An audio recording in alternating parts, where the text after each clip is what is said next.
All right, let's move on to Israel. Yeah, so we've got, sort of a parallel story here going on from the Israelis, where we just talked about how some of Trump's aides are leaking to the press like, oh, we're trying to figure out how to get out of this thing. Well, the Israelis are apparently leaking to David Ignatius, who's known to be very tied in with the deep state over at the Washington Post, that they are also concerned. So this is worth taking note of with interest. Put this up on the screen.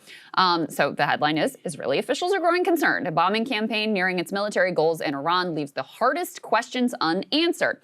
A few senior officials in Israel are starting to voice concern about the escalating open-ended attack on Iran and suggesting possible exit ramps that might halt the war before it further damages the region and the global economy. Talk of an endgame is early, and a decision about whether to stop the attacks rests largely with President Donald Trump. That's not what he said, by the way, in any case, who continues to seek all-out victory. But in a telephone conversation Sunday, a senior Israeli official familiar with the planning and strategy for the Iran war discussed alternatives to Trump's call for unconditional surrender. The official requested anonymity. So that is kind of the line coming out from these Israeli officials is, look, our bases are taking, direct hits. We're going to talk later about the radars that have been damaged. Our Gulf allies are really unhappy in a variety of ways. We'll talk about that as well. But the Israelis are taking active fire in their country. And we really don't have a clear view of just how much damage has been done, but they have to be looking at the same interceptor math that we've been talking about in the context of this war, that we talked about in the context of the 12-day war, and going, I'm not sure how much we are able or willing to sustain. So they may be, reportedly, after the 12-day war, it was really the Israelis who were the ones who said, let's call this quits for now. Let's come to some sort of a ceasefire. Let's end these hostilities for now, over precisely some of these same concerns. And I think, Saagar, they would probably be happy adopting effectively like a mow the lawn strategy, like what they've done in Gaza for years and years, where you go in, destabilize, blow a bunch of shit up, make it impossible for the country of Iran to grow and thrive and succeed, create a bunch of chaos. And then once the price gets too much to bear for you, or public sentiment starts to turn global sentiment, I should be clear, the Israeli public is very much on board with this war. Yeah. But once global sentiment starts to turn, okay, then we'll stop for now, and then we'll go back in at a future time. That seems to be what they're aiming for. But of course, this is subject to the same problem that the Trumpian logic of, if Trump wants to taco, is subject to as well, which is that there is another party to this. And the Iranians seem to have learned a lesson from the 12-day war. They seem to regret having agreed to that ceasefire then, which just allowed the Israelis and the Americans to rebuild and re-equip so that they could come back in with an even more aggressive illegal war. Yeah, and what I see in terms of the Israeli strategy is more of an acknowledgement of the widening of the conflict, where it does seem to me that the Israelis in the U.S. actually believed a lot of their own BS, that they wouldn't strike elements of the Gulf. They just thought that this is a nightmare scenario. Same with the closure of the Straits of Hormuz. It was one of those tail end risks, but not something that was really from what they were thinking would happen. I mean, Ignatius even writes that the bombing campaign was nearing the point of achieving its military objectives. But what they find is that, of course, we wish to topple the regime, but that's not the only end game. This is the Israeli. Once the major military targets have been eliminated, Israel will have achieved its goals. Iran won't surrender, but it can send messages to accept a ceasefire within U.S. conditions. But what that ignores is how the Iranians are going to respond, number one, and they've already gone for the max strategy. But two, I think what they're also saying from the Israeli perspective is they're like, oh man, now we're tied at the hip here with the United States, with Trump. We're tied at the hip, obviously, with them. They want to declare this some sort of regime change, but they're also learning, as we continue to see, there's strikes all over Israel. I mean, look, the war has already widened. Israeli soldiers have even been killed. Now with Hezbollah, they're having to expand into Lebanon. And what they like, as you said, is having the boogeyman exist. But if they actually go forward, then what are they going to do? They can't rile up their whole population every few years and say, oh, well, we have to go bomb them because of their nuclear threat. If they actually did replace the regime, then they would have to, first of all, we'd have to live with their consequences. And people could see how much of a nightmare that it's all become. But I think more than anything, this is probably more about munitions math, and it's about defense readiness and the reality of a long war and what it's all going to look like. Yeah, well, and there were also some indications before Trump kicked off this war that it was the Israelis. Again, this was some reporting that came out. Netanyahu had come to, visit Trump in December, and it looks like that's when they made the decision. Like, okay, we're going to go to war, and in my opinion, all the negotiations were totally fake, as evidenced by the fact that they sent two guys who really didn't know what they were talking about in order to lead these alleged negotiations. And of course, while you're in the midst of these negotiations, and the Iranians have just given up more concessions than they have ever have, that's the moment when you choose to actually start the war. But in any case, there was reporting that it was actually the Israelis that were like, wait, we're not ready to start yet. And the U.S. moved even more firepower into the region, moved another carrier strike group into the region. And so the alleged diplomacy was to kind of run out the clock so that the war could start at a time when we would be somewhat more prepared. Just imagine how disastrous this would have been if it started even earlier, when we were even less prepared, given what a disaster it already is. So yeah, I mean, the Israelis are the ones taking the direct hits in their country. And so they've now realized that, I don't know if they ever believed, they probably didn't, that if they decapitated the regime, that the whole thing would collapse. But once that has not come to fruition, there's no signs that you're going to have some sort of, regime change. The Kurds are like, we're not getting involved here. You're, not looking at civil war conditions at this point. Then the next best option for Israel is to say, okay, well, we blew up a bunch of shit. Iran has paid a price. We'll back off for now, and then we'll come back later. We'll do the same thing. We got Trump in office for a few more years. We can, later on, we'll talk him into this again. We'll once again threaten to strike Iran if he doesn't. We'll once again, talk about how they're rebuilding their nuclear program. By the way, that might be true now, given the logic that we have created. It gives them every incentive to go in that direction. So I think that's some of the calculus there. At the same time, we wanted to take a look at our friend Lindsey Graham, who we covered yesterday. Reporting about, we already knew he was very influential in terms of pushing for this war. This is a, near lifelong dream at this point. There is no one happier, I think, on the planet right now than this bloodthirsty ghoul. And so he was, making the rounds over on Fox News yesterday, just talking about how much he is committed to Israel, how much he loves Israel, et cetera. Let's go ahead and take a listen to that. All the anti-Seminites, to all the isolationists, I don't believe. Forget it. I'm not with you. I'm with Israel. I will be with Israel to our dying day. They're the best ally we could hope for. So we have a commander-in-chief in President Trump, who I think is Ronald Reagan plus, plus, plus. God bless Israel. Right. We should move all our stuff to Israel. Thank you. God bless Israel, should move all our stuff to Israel. I'll be with Israel to my dying day. I mean, this is a United States senator. Him and Ted Cruz both out there just openly admitting that this is their number one priority. Calling Trump Ronald Reagan plus is also really something. And it's important to play these comments and understand this man's mindset, because he has been very influential. He had a plan to push Trump in this direction. Again, Trump's a big boy. This is his fault ultimately. And the reporting is that he ended up being pretty enthusiastic about going in this direction. But Lindsey Graham has been there making the case routinely, religiously, for years now at this point. And so in a lot of ways, he is driving this train, or at least he is incredibly important in terms of why we ended up in this whole disaster. It's funny, MAGA's like, President Trump, please keep Lindsey Graham off the air. He's hurting your case. I'm like, no. He's the only fucker who's telling us all the truth, okay? That he's in here with a blood relationship with, they've got some like Angelina Jolie, Billy Bob Thornton wearing each other's blood around their necks. Like some satanic ritual that's going on between the two of them. I don't, we'll only speculate, but that's what's really going on with old Lindsey and Israel. But that's the truth.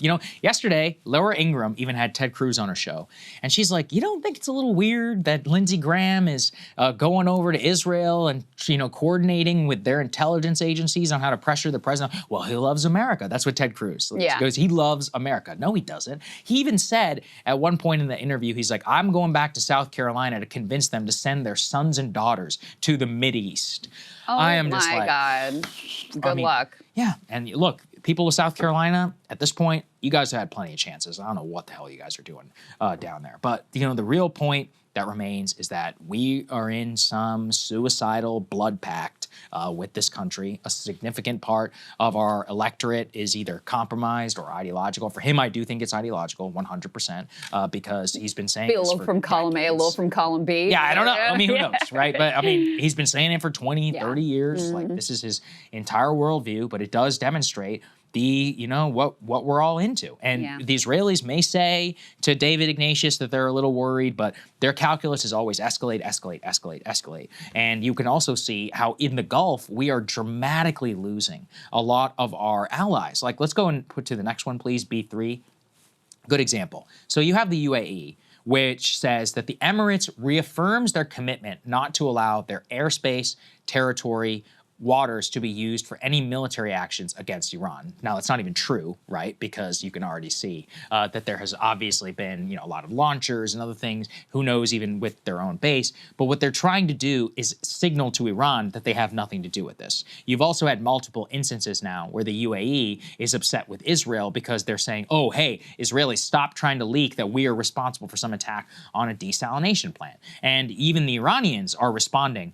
Recently, the Pentagon posted a picture of some missile batteries that were in the desert. And the Iranian foreign minister was like, thank you for confirming that you have these weapons on their soil, which is the exact reason that we are striking you. But the point of Trump in his presser yesterday said that Gulf Arab states had launched attacks. Right. So. I mean, who knows if that's true or not? Probably true, if you ask me. But let's go to the next part, because this is very interesting. This was passed around everywhere. I referenced it a little bit in our show, is this UAE billionaire who has been accusing the U.S. of dragging the region into the war and rejecting calls from the Gulf states to join. He gave this long missive, I'm sure you saw it, criticized Trump, who authorized you to drag our region into war. And as I explained yesterday, there's no such thing as like an independent billionaire in these countries. Like, you only speak and you do it twice, especially if the government is like, yeah, man, go ahead. All of your, it's like China. Like, business is part of the state. That's literally how they wield all of their power. It's all it's intertwined for their own national interest. He is giving, these long, like Bill Ackman style essays about how bad America's decision is, how dangerous it is, how they've weakened their country, how they have to question their alliances, how they're not going to join, the Gulf, the rest of the Gulf states in being dragged in. All they want is for this conflict to end. And you can see why. I mean, look at this map. Let's go to the next one, guys, just to show you all. To describe this as not a regional / global war at this point is preposterous. If you're watching our show, look at the arrows of all of the different countries that have either been attacked or been attacked by the United States, Israel, whether they've been bombed, whether Iran has bombed them, the type of rockets, the number of strikes. We're talking about thousands at this point of munitions that have all crossed all of these different borders just in the span of 10 days that we've gone now so far. I believe that the number is now 20 different countries that are now directly or indirectly involved in this conflict. It's it's gone literally global. Cyprus, obviously the entire French Navy is on its way right now down to the Middle East. It's literally a catastrophe, and it's only been 10 days. It's crazy. Well, and to go back to our friend Lindsey Graham, I don't know who this man thinks he is, but he's out there directly threatening Saudi Arabia and offering them certain, defense agreements if they go along and fully participate in the bombing campaign. This is B2. Let's go ahead and take a listen to that. Finally, to my friends in Saudi Arabia, I've been your biggest champion. I think the Crown Prince has taken Saudi Arabia in a completely different direction in a good way. But here's what I want to say to Saudi Arabia tonight. I'm willing to do a mutual defense agreement with your country to give you protection in perpetuity. Under the agreement I've been pushing, and I hope we can continue to talk about, if you're attacked by Iran, we would go to war for you.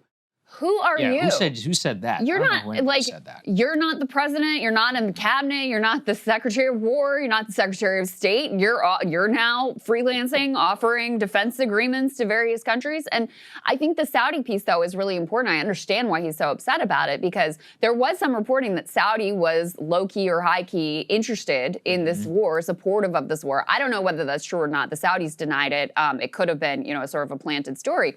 But in any case, they have a long-term rivalry with Iran. So they also stand to benefit if Iran and if the Iranian government is weakened. But at the same respect, they are feeling very exposed. They don't want their country to continue to be attacked. And so even Saudi Arabia, which of course has been a very solid, long-time ally of the U.S., probably our one of our biggest allies in the region, our biggest outside of Israel, if they're even doing the calculus of I don't know if we really want to be involved with this, that shows you the thinking here. And for Iran, winning this war for Iran just means survival, right? That's the ultimate goal, is just surviving the onslaught and being able to continue with this particular governmental regime. That's what winning looks like. But the bigger aspirational goal would be to push the U.S. out of some of these countries in the region. And, it seems far-fetched at this point, but if you're Saudi, if you're UAE in particular, and you're looking at the fact that you thought you were getting protection from the US, and instead it's made you a target, well, that is going to change your calculus. That is going to change how you're thinking about your relationship with this country and what you're getting out of it. There was wasn't it a Saudi analyst that went on, Al Jazeera and was like, they're not protecting us, they're protecting the Israelis. Yes. That's their number one priority. And again, that wouldn't have been said if it was not sort of permitted and greenlit by the government. So they're feeling very exposed. They're begging to be able to buy more interceptors. We've ghosted them, not answering their phone calls. Sorry, we don't have any available to sell you. And if we did, we would, prioritize Israel over you. And they are feeling like instead of getting protection from the US, we have been destroyed. And for UAE, Dubai, these places are not going to recover. All these influencers who brought in all these wealthy expats, they are all fleeing, leaving their dogs behind, by the way, which is disgusting, to, tying them to, just dropping them off at shelters that are overfull and tying them to lampposts and whatever and just abandoning them there. But in any case, they're all fleeing. The brand damage that Dubai and these other locales are sustaining is going to be irreparable. I mean, you're talking about generations before that goes back to the image that it had previously. So yeah, I understand why he's upset, because this is not the reaction that he wanted from these Gulf states as they recalculate exactly what they're doing with their U.S. defense partnerships. It is scary. One of the things I've been holding this, we're about to talk about this with Brandon Weichert, but just to give you, some more global picture, just this morning, South Korea and the United States confirming that significant parts of their THAAD batteries, those interceptors, will be taken from the South Korean peninsula for the Middle East, in addition to Patriot interceptors all across the Indo-Pacific region. So we have burned through $5.6 billion in munitions in 2 days. The first 2 days of the war, $5.6 billion. The munitions disaster, we will never know the full picture because they're just going to classify it to hell. Look at the actions. When you start pulling stuff out of South Korea, that means you've burned through the stockpile to the point where you think it's going to be critical and you're going to have to use it. One more week. It's only been 10 days and we already have to do this. Yeah. How are we going to, we're going to fight a war with China? I mean, well, that's the joke of this entire thing. Forget about it. I mean, and that also underscores that we've been talking about, okay, roughly $1 billion a day to fund this. That's not even true. Definitely an undercount. What is that? If you're talking about just $5.6 billion in just munitions, I mean, God only knows what the oil costs.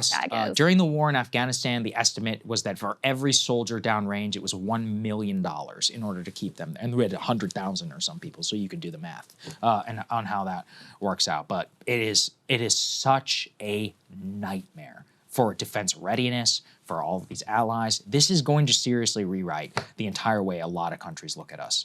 And it was all preventable. That's the craziest part about it. All by choice. Literally all by choice. Preventable. All right, let's get to Iran. Hey, if you like that video, hit the like button or leave a comment below. It really helps get the show to more people. And if you'd like to get the full show, ad-free, and in your inbox every morning, you can sign up at breakingpoints.com. That's right. Get the full show, help support the future of independent media at breakingpoints.com.